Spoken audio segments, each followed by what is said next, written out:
or no intro? Good afternoon. It's Jim Check with Kelowna Now Live. Jason Mann is running the control board, so I'll be up front here all by myself. Jason is back there, though.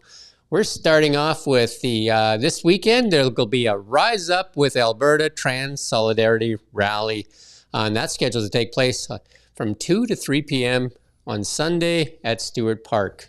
So big story on Kelowna Now. You can go ahead and read that, and then you can attend that rally if you're so wanting to.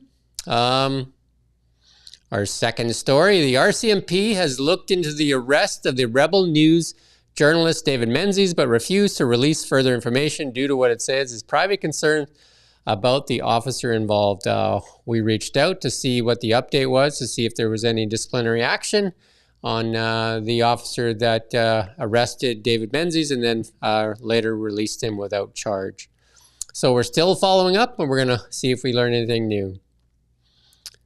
Carl Weathers, former BC Lions player and the star of numerous hit movies, has died at the age of 76. I remember him mostly in the movie Happy Gilmore.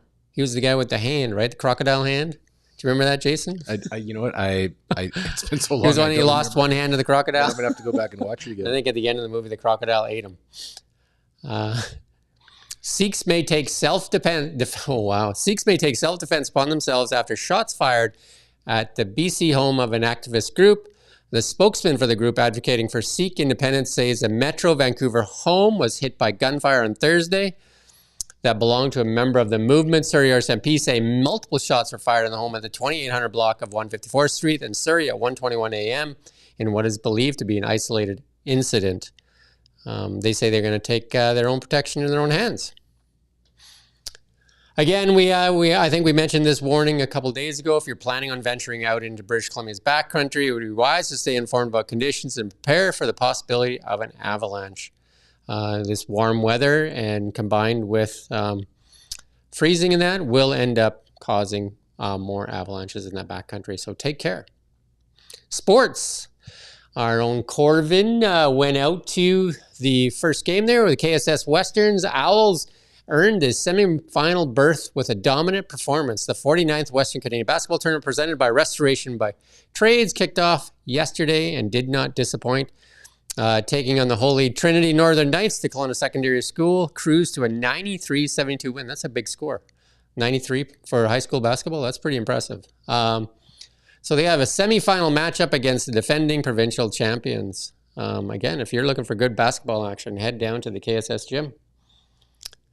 NHL players will return to the Olympics in the 2026 and 2030 Olympics. It's news hockey fans have been waiting to hear.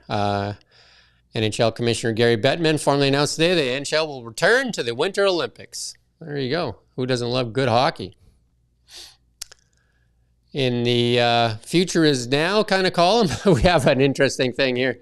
A Surrey man shaking his head in frustration, I guess. This is a global story. Experiencing 4 catalytic converters stole from his car. Wow. Like how many do you, another good reason to buy an electric car.